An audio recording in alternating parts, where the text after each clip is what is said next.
Now, last week, after nearly 2 years of uncertainty, the IEBC selection panel was sworn in to commence a 90-day process of finding the men and women that will steer the operations of the Electoral Commission for the next 6 years.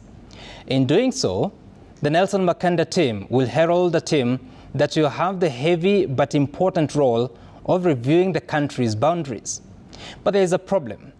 The country has already breached the Constitution in failing to review the boundaries by March 2024 when the outer timeline expired. For 2 years, IEBC has had no commissioners to finalize a process that IEBC CEO Marjan Hussein Marjan says has had the preliminary technical work already done. And so tonight on My Sense, I reflect on what exactly is happening, the dangers and the opportunities the country faces. Yes, IEBC could not have reviewed the boundaries without the commissioners. But the delay in picking new ones has been a creation of the political class, partly riding on the excuse of court cases. So here we are, on the brink of breaching the Constitution further if we go to the next election with the current boundaries. You see, were the country to do so in 2027, it would mean that your constituency and your ward, at a time like this in 2032, would be based on the 2009 population census, meaning its boundaries would be 20 years old and based on some 23-year-old data. It would mean that communities that deserve to have a stronger voice would be silenced courtesy of public mismanagement. And there's a new hurdle, that the census 2019 data was erroneous, at least for the 3 northeastern counties.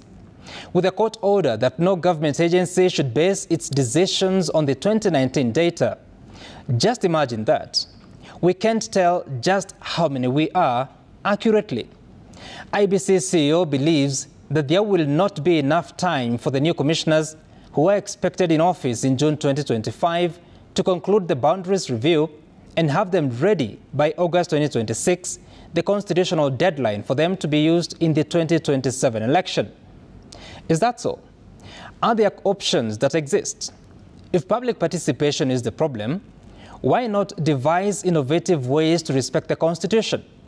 It took 2 days for the Parliament of Kenya to conduct public participation to remove a deputy president from office. Well, questions have been raised on credibility of the exercise, but it happened.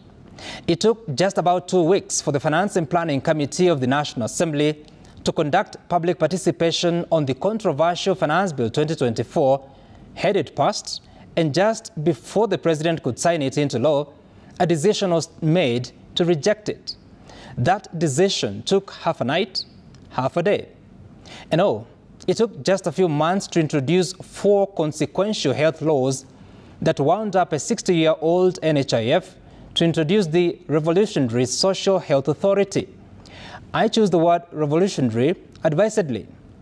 We are now in a new public health insurance dispensation after weeks of public participation, meaning this is doable, right? Now, the Supreme Court is expected to give advisory on various questions that IEBC has asked. I would imagine that for that advisory to have value, whichever way it goes, prioritizing review of the constituency and ward boundaries would be justice to the current and future generations.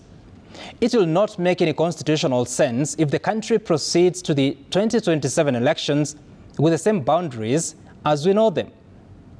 And that is my sense tonight.